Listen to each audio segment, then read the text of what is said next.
Alright, pro tip for anybody who is filming YouTube videos or anything like this, don't look directly into your light situation right before you start filming.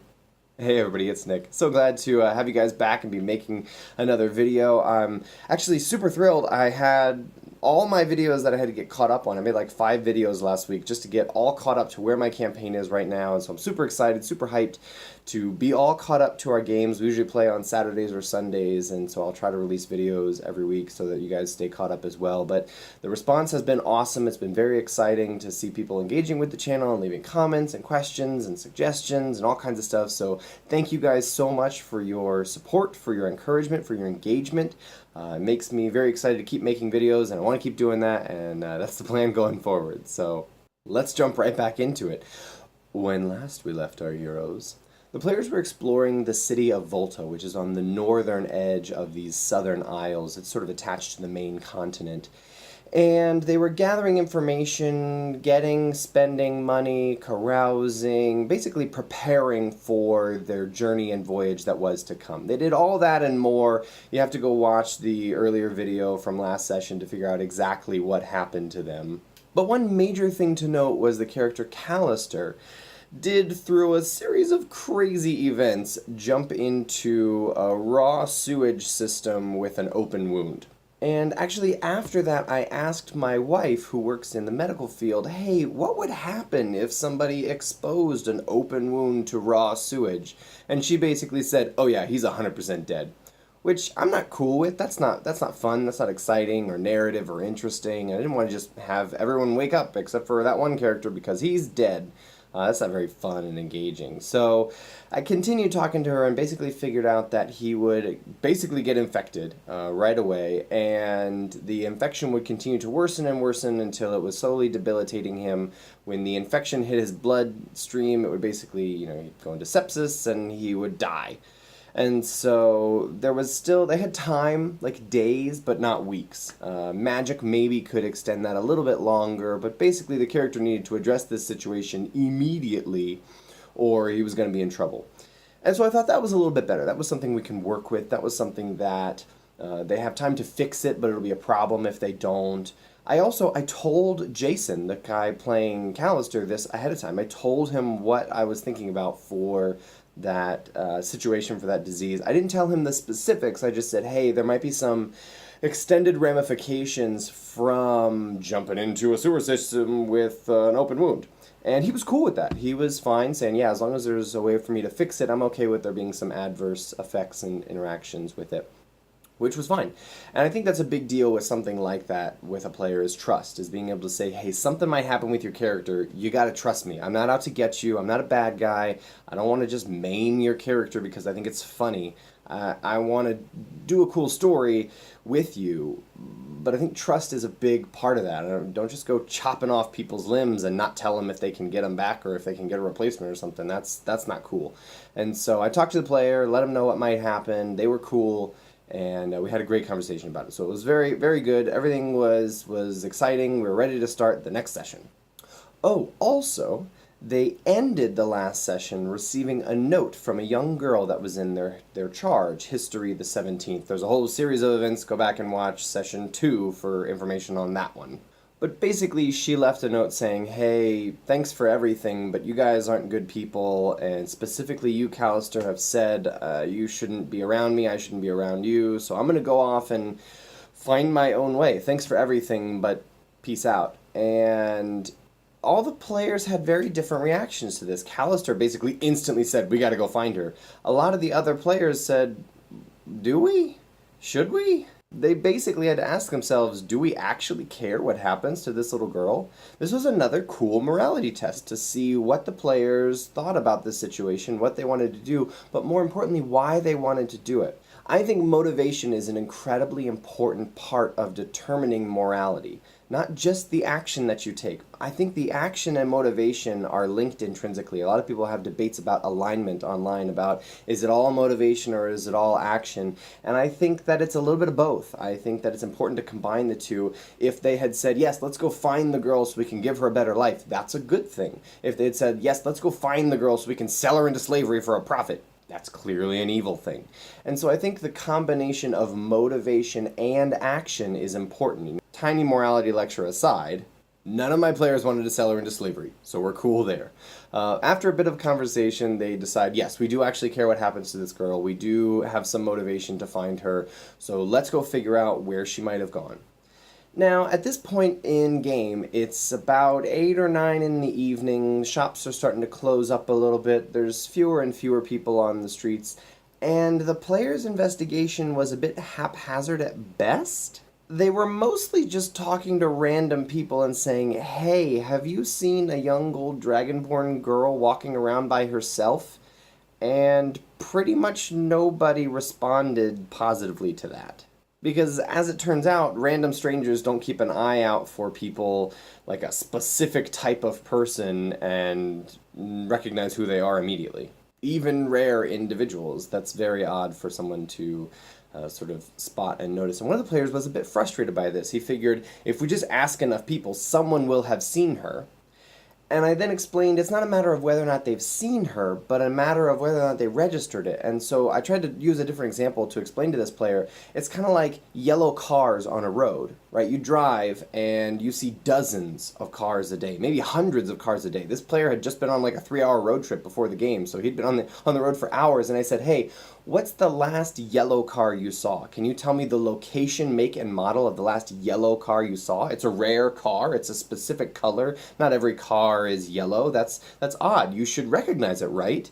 And as soon as you put it into those contexts, like, okay, I recognize that I have seen yellow cars, but I don't remember the last time, place, make, model, and exact everything about the time that I saw this last yellow car. Once you put it into those terms, the player understood it a little bit better and was more okay with, okay, asking random strangers is not going to get us the information that we want. So their investigation stalled for a little bit until they asked a dock worker what he had seen. Now, a dock worker is not nearly as busy as everyone else in the city, seeing hundreds and hundreds of people walking past them. It's a little more removed on the docks, and so a young golden dragonborn girl walking by herself off of a ship on a dock would be seen as unusual. And so that dock worker did actually notice and recognize and remember and was able to point them in a direction. Now at this point I had some choices because I could sort of let their investigation stall out a little bit and not really give them any more clear leads because maybe that would be more realistic. But we'd already burned about 45 minutes to an hour in real time with them asking questions and trying to figure out where this girl had gone and debating and discussing. And so I didn't want to just say, there are no more leads, give up. But I also didn't want to say, yes, here's exactly where she is. I didn't want it to be a freebie. I didn't really have plans for them finding or not finding intentionally one way or another this girl. I just sort of threw the situation out there and wanted to see how they would interact with it. So I had a bit of a choice. Do I give them some more leads or do I sort of dry things up? And I was torn between what's realistic and what's dramatic because those things aren't always necessarily identical. So what I ended up doing was giving them a couple of leads in the right direction, and if they pick them up, awesome. But I didn't want to just foil the players for the sake of foiling them. They'd invested a lot of time in this investigation and didn't want to just say, there are no more leads, too bad. Because it seemed like they were intent on trying to find her. They weren't going to give up until they had, and so I figured, okay, let's try to resolve this a little bit and figure out if they can give them an option, basically. Give them an option to try to find her and see if they can figure out the way that they do that. So one thing leads to another. They're following clues. They're picking it up based on the direction that she went. They're asking questions of people, trying to be very intentional and smart about who they ask questions of and what kinds of questions they ask. And they eventually come across that this young dragonborn girl was seen walking with a clerk from the mayor's office. They talk to the clerks who are still working there. They find out who this woman is, where she lives. They go to their house. And this woman initially denies anything about this. And slowly, after some coaxing, the truth is wrought out. And yes, this young girl has gone and tried to make a new home here with this clerk. So after some coaxing, some conversation, some persuasion, some role-playing, they eventually get the young girl to come out so they can have a conversation with her and just talk about what's going on. And the young girl explains she just wanted a normal life. She wanted a home, she wanted a family. She didn't want to be tucked away in the cargo hold of a boat while other people were off having adventures, and she didn't get to interact with anyone her own age. And all the players sort of reacted to this and went, oh, shoot, good point. They realized that their 5 men and a little lady situation maybe wasn't so beneficial for the little lady. So most of the party relented, apologized for their actions, and wished the young girl well, who had changed her name, is no longer History the 17th. She wishes to go by Elena. And so Callister, however, had a hard time with this. I think that his character has a younger sister in game, and is very much a caretaker of her in terms of his backstory. And so I think he was trying to channel some of that into this young girl. He wanted the young girl to come with him so he could take care of her. And eventually she convinced him that it wasn't the best situation for her. You know, what if something happened to her? All of that stuff. Valid points on Elena's part. And eventually he relented. She sort of said, hey, you know what? Thanks for everything, but if I'm going to stay here. If you ever come back to Volta, look me up. So we'll see if that NPC's story is finished or not, or if they end up closing that loop or coming back to this city. Very excited to see what they do with that. So that little mini adventure had resolved itself nicely. It's one of the first mysteries I've really run, investigation type things. I don't know how it went. I think it went okay. I'm not certain. I didn't feel like it was great. I kind of felt like it was go to this one area that you figured out is a good area to look in, and then find a clue if you can, and then follow that clue to the next area where you find a new clue, and that was really all it was. And I wasn't sure if there was another or better way to do that. So maybe you guys have ideas. If you want to leave comments below saying, hey, these are some great tips and tricks for how to do mysteries. I may need them in the future. I would greatly appreciate any help you guys have and experiences you have from mysteries in D&D. I'm not really sure how to do them. So the night ends, and in the morning, Callister wakes up, and he is incredibly stiff and sore from his back injury as he's jumped into raw sewage. That whole thing, you remember? And he's sort of really stiff and sore. He goes to see the doctor on the ship. Now, the doctor on the ship is not a cleric. He's sort of just the guy that can sometimes clean wounds and set broken bones and things like that. Most of the time, his response is just put some salt water on it. But Callister goes and sees this guy, and he says, oh yeah, no, you've definitely got an infection. It's getting bad.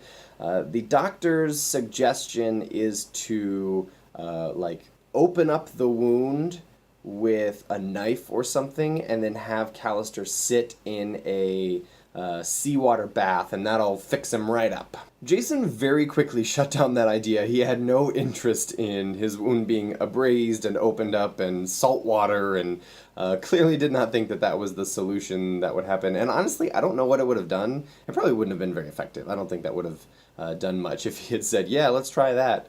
It would be incredibly painful and not at all fruitful. So he asks around and tries to figure out in the city, what can he do? What are the fixes for this? And eventually finds two options. He could go to a priest or cleric at a temple and get them to magically heal the disease from him, or he could go to Grundy's. And Grundy is a potion maker. She's an old Firbolg witch. I had a ton of fun role-playing her last session, but most of the players seemed to get really creeped out by her. They seemed to like watching her roleplay and her roleplay with somebody else, but they didn't like interacting with her themselves.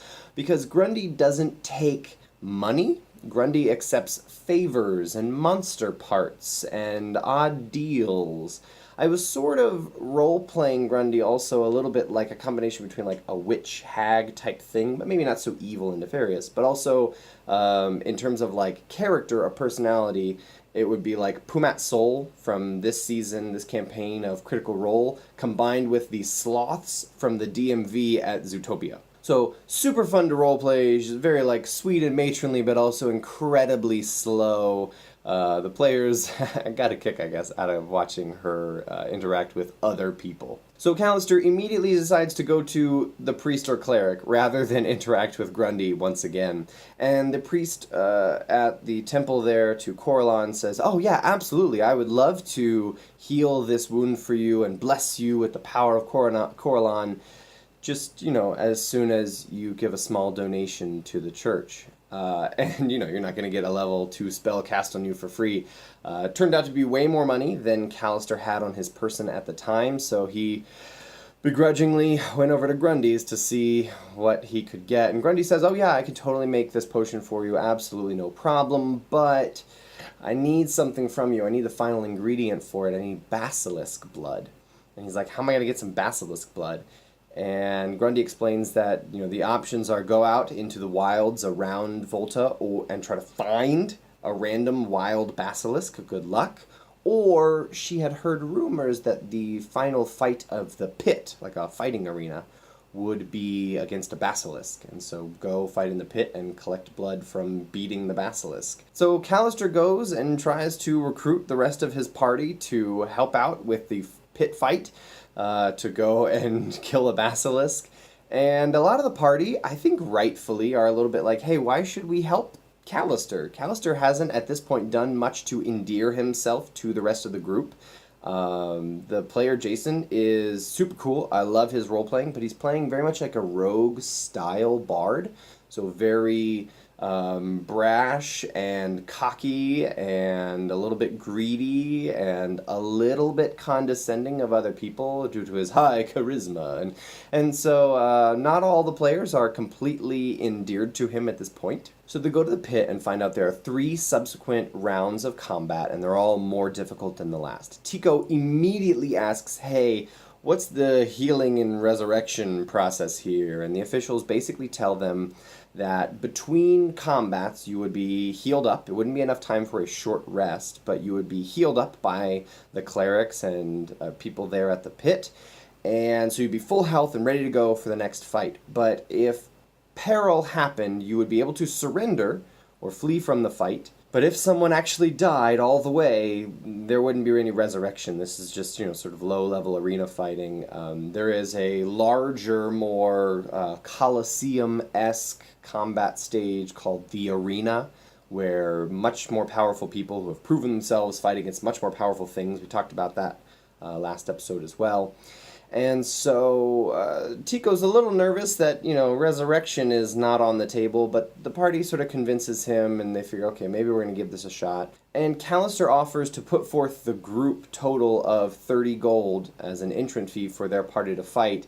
And they find out that the monetary rewards are, if you win the first fight, you get nothing. But if you win the second fight, you get 50 gold apiece. If you win the third fight, you get 150 gold apiece total. So everyone's like, hey, screw helping Callister, we're going to do this for the money. And I was fine with that. I'm fine with people having varied motivations and being motivated by gold. As long as gold is not the only thing that everyone is motivated by, I feel like I can easily motivate players. If I can, throw in, hey, this is a great, interesting quest with lots of noble reasons to do it. Also, here's a 500 gold reward. I feel like I've gotten every player in that. So gold is usually not that big a deal for me if players have that as motivation. I was fine with it. So I don't want to go into too much detail about what exactly all the fights were and how they all went. It was combat. Combat always goes crazy because players are players. But basically, I drew a very large arena fighting situation. There were like pillars that they could hide behind or climb on top of. There were pits with spikes in them that they could push things into or get pushed into. Tried to have it be a little bit dynamic as a battlefield, not just a blank canvas. But I did draw it very large, and I think this is something that I'm going to have to keep in mind going forward.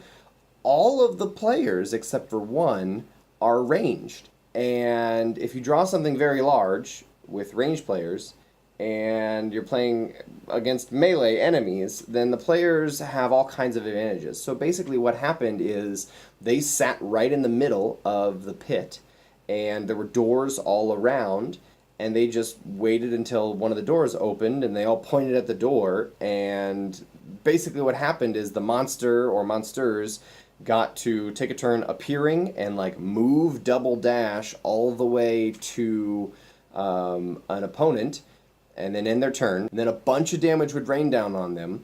They would have single-digit HP left, and get to do one turn of mauling the thing that they were in front of, and then they would die. So they deal a bunch of damage, but they would die basically after 1 or 2 turns, and that didn't turn out to be super interesting for me, But all the players after this said this was their favorite session, that they had a blast. A lot of people said it was their favorite session ever or something like that. So that was super cool. I was very encouraged by that. I had a ton of fun while I was playing, but the combat I thought was a little boring because I think I had drawn it a little too big. But they got to use interesting tactics and everything, and it was fun. The Basilisk fight went about the same as before. Because of the size of the map, I had tweaked it a little bit and made the Basilisk range for their Petrifying Gaze 60 feet instead of 30 feet. I think oftentimes you find basilisks in like caves and stuff, and so 30 feet is probably fine for that. But this was a big open arena, and I wanted there to be some challenge and some people making saving throws, not just the one melee character, so I made it a little bit longer. And it was a very interesting fight, actually. That one was more dynamic. There was more movement back and forth. Pretty much nobody failed their saving throw. Everyone did okay. They had a whole round where they didn't know better to avert their gaze, and then I explained afterwards that they could do that. And so pretty much everybody averted their gaze afterwards and took disadvantage on everything, and it was okay. The exception being in the first round, Travis, played by Hunter, did fail his saving throw. And so this is sort of an interesting point because he's going to have to make another saving throw next turn or be turned to stone, which is basically a death sentence for a third level character. So it's important to note at this point, Callister has done nearly nothing in the fight. He's basically hiding and readying a short sword if someone comes in range of him and using his bonus action to give inspiration to people. And people, the rest of the party, kind of gave him some flack for this and said, hey man, why aren't you helping out? Why aren't you doing anything? They weren't too harsh about it, and I felt like it was appropriate. The character was sort of playing their character. They were making decisions I thought were reasonable and rational for who their character is, but maybe walking the line between, hey, help your party out a little bit. But they were giving inspiration. That's important to note. Because as it was Hunter's next turn, as Travis came up and it was his turn in the initiative, he needed to make another saving throw against that petrification. And so he rolls. I did the same thing that I did in session 1. I slowed everything down. I told him the consequences. I said, hey, if you fail this, you're petrified. You're turned to stone, which can be fixed with very, very expensive high-level magic, which you would not have access to at this level and you wouldn't be able to afford at this level. So basically, for a third-level character, if you get petrified, that's kind of dead for all intents and purposes. And so I did the same thing as I had done in session 1, where I had this critical life or death roll, and I slowed the moment down. I built the tension and said, okay, these are the consequences, this is the realities of the situation if you fail the roll. I didn't tell him what the DC was, I didn't tell him what number he needed because the fight was still going, and I didn't want to give that information away just yet. So the player rolls, everyone's watching with bated breath, he rolls, he gets an 11. Now, you may be a DM, or you also might just be somebody who's curious and may have looked up what a Basilisk's Petrifying Gaze DC is. And if you have or if you haven't, I'm just going to tell you, it's 12. So the player had rolled an 11, and I know that at this point, if the die stands as it is, after modifiers and everything, 11 is what he's got. If the die stands as it is, his character is petrified and pretty much dead. However, it's important to note, Callister had been giving inspiration, and Travis had received one of those inspiration die. So as soon as Hunter goes, shoot, 11, that's not great, Jason jumps in and says, hey, don't forget, you can use my inspiration. And so Hunter rolls, and as you know, any die roll is going to suffice. He's going to get the 12 that he needs, and so he rolls, and he succeeds, and manages not to be petrified, which is great news for the character. So I think after the session, everyone was giving Jason a little bit of flack for not helping out and participating in the battle. And I did give some encouragement in that regard and be like, hey man, yeah, use your spells, help out a little bit more, you can do more stuff. At this point, you should learn a little bit about what your character can and can't do. But also, I told them exactly what the DC was, exactly what was necessary, and the reality that if Hunter had rolled and let it stand, he'd be staying late to roll up a new character with me. Callister's inspiration is what saved him. So I think there's some tension there. He was helping, but maybe, come on, man. Help out a little bit. Learn your spells, my dude. So they win the fight. They get all their gold, which is awesome. They wanted to spend a little bit more and buy some more items, which is cool because Hunter's character wasn't able to be there for last session, so he got to spend a little bit of time buying some items. That was great to roleplay all of that out. And then Callister goes to Grundy's and says, hey, here's the basilisk blood you need. And Grundy gives him the potion that he needs after she has made it. And as Callister is reaching his arm out to take the potion, Grundy, quick as a flash, pricks his arm with a little pin and drops that pin in a vial. And that pin has some of Callister's blood on it. And Callister is a little bit freaked out by this and says, hey, whoa, hang on, what are you going to do with that pin? It's got my blood on it. What's that about? And Grundy is like, what pin? And so Callister is sufficiently freaked out by this, but he's got his potion and Grundy's super weird, so he's not going to ask any more questions. So we'll see what happens with that blood. What does Grundy want with it? Who knows? Maybe I know. I definitely know. So that was the end of the session. They got on the boat, and the boat left Volta for the Renoran colony of New Andrast. And it's an important little world thing to note here that the country of Renora and the country of Krell, where the boat is coming from, are hereditary enemies. They're sort of like Britain and France to some degrees. So we'll see what kind of reception when this ship from Krell gets when it arrives at a Renoran colony. Very interested to see what kind of stuff goes down there. Stay tuned. The players all hit level 4, so they're clipping along through the early levels nicely. We are shooting for level 20, but isn't that always the goal? I don't know if it'll happen. I would love for it to, but I think it'll take a couple of years for us to get there, even moving along at a pretty quick pace. It'll slow down once we get to 5th level, so hopefully that'll be a little bit more stable of a time once we're in Tier 2 there. So that was the session recap for Session 4 of our D&D campaign. Hopefully there were some interesting thoughts and lessons in there on mysteries and how to run them, or maybe how not to run them, I don't know. Combat design and NPCs and stories and cities and stuff like that. I'm very interested going forward in seeing how I can design combats for these characters. You know, generally I don't consider combat design and party makeup as two things tied together. I just say, okay, what's here? Who and how many individuals will be here as they're going to fight this thing? I sort of get a rough idea based on challenge rating, how many things my players can fight. So like, for example, right now my players can fight like 5 to 12 orcs. And that's a, you know, a medium to deadly fight, and I sort of ballpark that. And then I say, okay, cool, the thing that they're going to fight, what is it exactly? Is it like a scouting camp, which is like maybe 5 scouts in it? Or is it a slightly bigger raiding camp with like 12 orcs in it? Somewhere in between, what is it? So I don't really design layout and combatants and things specifically to what exactly is my party's composition. That's sort of up to them.